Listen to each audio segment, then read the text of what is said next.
Hello there. So, there's never been a better time to start your own personal website or websites. And I think that although it's a great stride to make, there are a lot of decisions that people often get confused by. One of them is choosing how to host their website, not just with what host, but how to host their website. There are four main alternatives I want to talk about in this video and explain sort of the pros and cons and my perspective on them, because I get a lot of questions about them. One is traditional hosting, that is renting some server space and uploading your website there and hosting it from there. Second is using one of the many free hosts out there nowadays, GitHub pages, having a separate Tumblr blog that serves as your domain name, or having some other kind of free host out there. Third is self-hosting, much loved by independent people. There are some complications to it, but it's always an interesting option. And my personal favorite, having a virtual private server, which I know a lot of people actually don't know about, but they're very common nowadays, and I will go ahead and say that that is my recommended choice. But there are pros and cons to all four of them, so I want to talk about them, give my perspective. I'm going to run through all four of the options, and then we'll take it from there. So I hope you learned something, and I hope this makes it easier to make your decision when starting your website. Now, the first option, as I said, is what I'm calling traditional hosting. Now, what I mean by this is when you usually go to some kind of domain host and you say you pay some amount of money to basically rent server space for you to upload files and have your website there. Now, this, of course, is opposed to the other original alternative was, just to host your own website. But of course, there are downsides to that. We'll talk about that when we talk about self-hosting. But traditional hosting usually is relatively cheap. You'll pay more than you pay for your domain name usually, but it's relatively cheap and you can just put files on some kind of web server. So one example of it here is nearlyfreespeech.net. This is a nice site. It's actually a pay-as-you-go kind of host where you pay depending on however much bandwidth you use. But typically when you have a traditional host, you'll pay some amount, which is usually around $3 a month. I think that's about a normal amount. And you can upload files to a particular directory on a server, and that will broadcast your website. Now, to be clear, when you're putting your files on the server, this is actually a server used by many different people. You don't have root access to this server. You can't make changes to that. And when I talk about VPSs, I'll talk about why this is probably a sort of a bad thing. But the benefits of it is that you don't actually have to worry about setting up a server. You don't have to install Apache or figure out how that works or something like that. So I'll go ahead, I'll say this again later in the video, but if you just want to have one website and do whatever you want on it, having a traditional host is probably a good option. But if you want to have more than one website, I'm going to recommend you to use a VPS. When I talk about VPSs, I'll talk about that. Now, the second option out there, which might be more appealing because it is free, is to host on some kind of free provider. Now, this is a more general recommendation. There's not like one place you can go to, but I'll put it this way. I have two tabs pulled up here, GitLab and GitHub. Both of these sites allow you to have what are called either GitLab pages or GitHub pages, where you can, using Git, upload your own website as a repository and host it for people to see. Now, of course, you don't get a domain name with this, but you can usually set up a domain name so it looks to this website. So if your domain is mydomain.com, that will not just redirect to the URL of your GitLab pages blog or website generally. It'll also, of course, totally alias it, so it'll appear as my blog or whatever. Now, this is nice, of course, because it's free. I pulled up GitLab and GitHub here, but this could apply for a Blogspot account, or does Blogspot still exist? I actually don't know. But theoretically, if it did exist, it could apply to Blogspot, or it could apply to, say, Tumblr, or any kind of place where you can usually have your own account and a blog.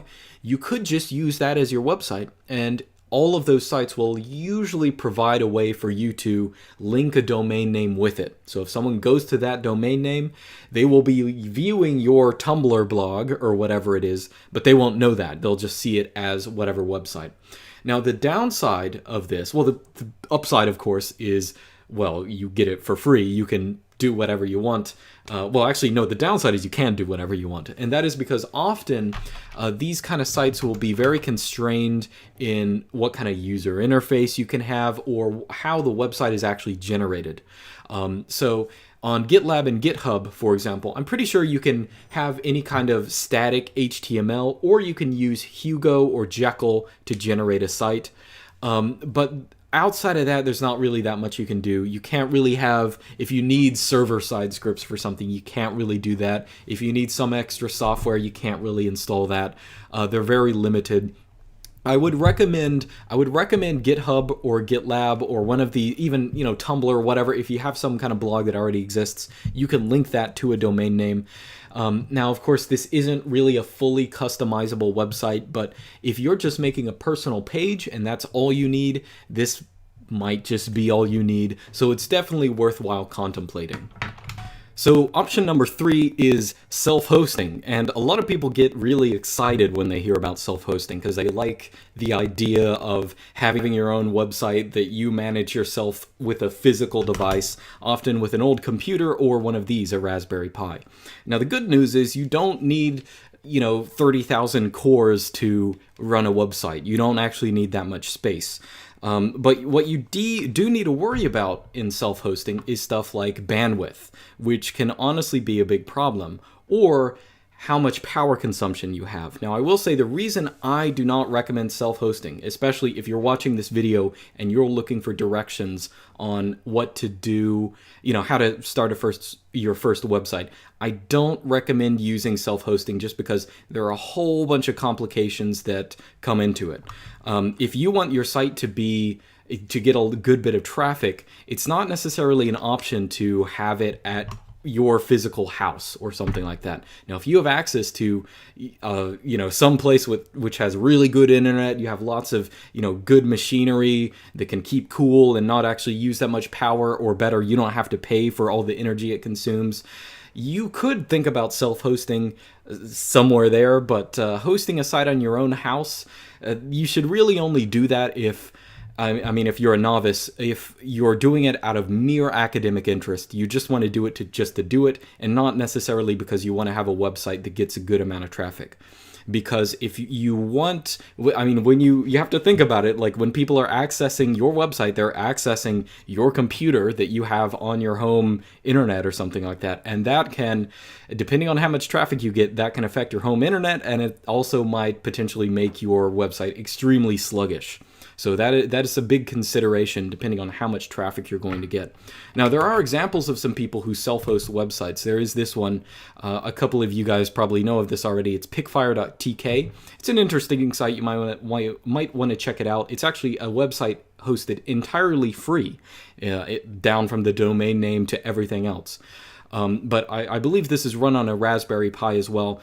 And the thing about this site is it's cool. It's nice to have a site like this, which is, again, self-hosted from the bottom up. But it will, occasionally go off, or when you people are seeing this video, when I'm putting it out, if there are thousands or hundreds of people seeing this site, it'll probably be really sluggish or not pop up. So that is one concern. If you want any reasonable amount of traffic, especially in acute periods of time, self-hosting is not necessarily what you want to do. Now, self-hosting, of course, does, when I talk about VPSs, self-hosting has a lot of the advantages of having a VPS, because really you can manage a server, you have root access, you can do pretty much anything you want, but a VPS is probably a better choice generally.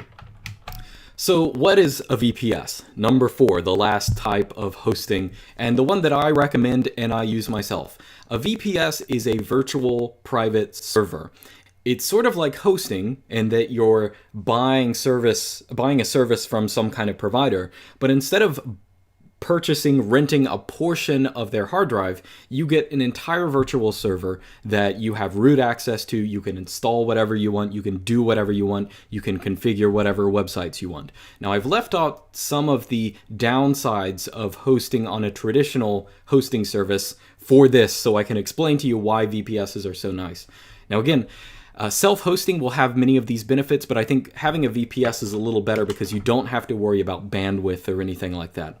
Now, here is my VPS host. Again, I give no particular endorsement to Namecheap. It just happens to be what I use. Now, the downside to a VPS is the price.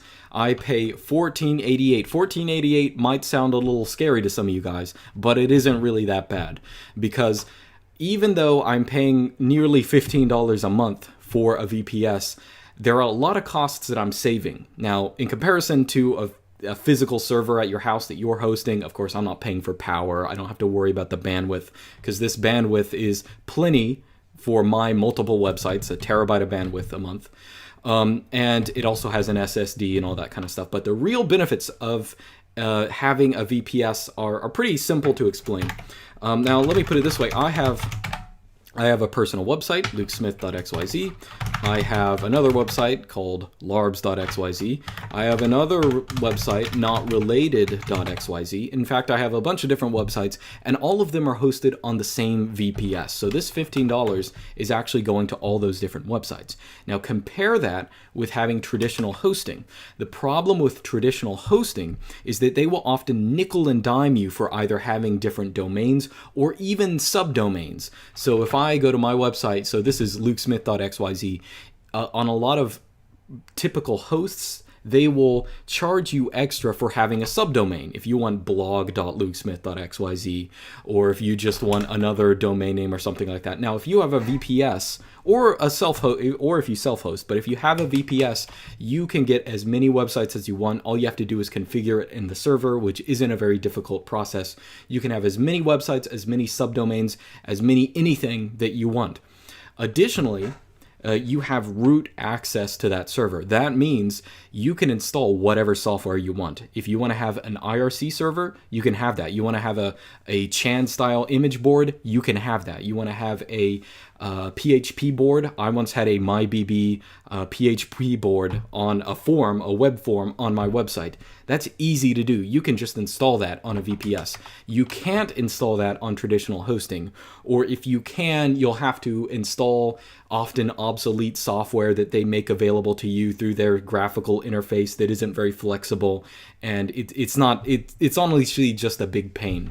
So if you're the kind of person who just wants one website and one website only, hosting might be okay, traditional hosting might be okay, but you really want a VPS if you want to have multiple subdomains or domain names or stuff like this, because frankly, traditional hosts, since they have to configure this kind of stuff for you, they will charge you out the wazoo just to have this kind of stuff, and it's sort of a pain.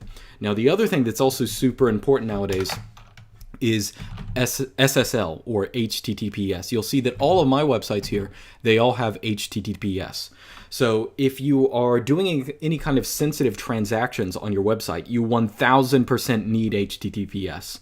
If you have just normal websites like me, you'll probably want them. You'll be higher in search results if you have HTTPS, and it's just nice to have that extra layer of security. But in order to get HTTPS or SSL, you have to get a certificate, which expires after a certain period. But luckily nowadays, there's this nice thing called CertBot, EFF.org. CertBot is this nice little thing put out by the Electronic Frontier Foundation that can get you free SSL certificates. You don't have to pay for anything, and it will actually auto-renew them. Now, I mention this because I get all the HTTPS for all my websites with CertBot, and I can only use CertBot because I have an actual VPS. If I had traditional hosting, what often happens is if you want HTTPS, you'll have to buy a certificate either through your host or a third party. That's sometimes cheaper, but then they'll charge you an installation fee, and then you have to renew them after every couple of months, and it's just a huge pain having to do something like that. So ironically enough, even though, again, this may sound like a whole lot more money, paying nearly $15 a month to host all these websites, but I get all the websites. I don't have to pay for HTTPS when nowadays. I mean, this might change, mind you, what I'm saying about HTTPS, but right now at the beginning of 2019, pretty much all hosts that have traditional hosting, they will charge extra for, having HTTPS and setting that up because they have to do a lot of the configuration. But if you have your own VPS, you don't have to worry about it. You can just ignore most of what I'm saying, because once you run certbot and you set it to auto renew, you don't have to worry about it. It's just not something you have to think about. And so that's one of the reasons that while I actually used to use traditional hosting, this is one of the reasons I actually switched to a VPS, because I realized that I would be paying way more if I had traditional hosting and I had to maintain all these certificates and, check and see if they were expiring. That's a big pain. It's nice just having it done automatically on a server that I can control and install software on. So that is why I recommend VPSs. Now, mine here, again, 1488, that is actually, I don't want to say it's expensive, but it's probably normal. You can actually find sites that offer VPSs of about the same bandwidth for a good bit less. I'll put some of those in the video description. Some of you guys actually recommended some of them, but just check those out. All right, so there you have it. Again, my recommendation for most people is probably to get a virtual private server. But if you just really want one website and one website only, and you're not too worried about configuring things or having your own server where you can install your own stuff, it might be better to get a free host or one of those cheap traditional hosting plans. I'd only recommend self-hosting for people who really know what they're doing, who know about their bandwidth limitations and know that they can deal with them and other stuff like that. So I recommend VPSs, not just for the reasons I gave, that is, you can have multiple domains very easily, you don't have to worry about the bandwidth, you can easily set up HTTPS, not just for that, but as a general principle, having your own server to be able to maintain is very nice, and a VPS sort of has all the benefits of having your own physical server in your house, in that you can use the software however you want, but you don't have to worry about the constraints of the internet at your home or other mechanical constraints. It really makes dealing with a website, you only have to deal with the website portion. You don't have to deal with the details. And although you are paying money, although you have to pay a little bit more money than you would for a traditional host, you actually avoid a lot of the physical difficulties of having a physical server. But again, none of these four options are bad. That is my personal recommendation. But depending on your use case or your specific needs or your constraints or your personal knowledge, you might, any one of these four could be a possible option. But I will say in my exposure, in the kind of people who ask me questions, especially you guys who follow the channel, most of you guys are probably going to be best using VPSs. They allow you to be most flexible without having to deal with any of that kind of overhead or frustration. So anyway, I'll be doing more videos on setting up your own website, including managing an Apache web server, managing a VPS, how to actually install sites, multiple sites, doing certbot and HTTPS, all these kind of things, probably relatively soon. So I hope you learned something from this video, and I will see you guys next time.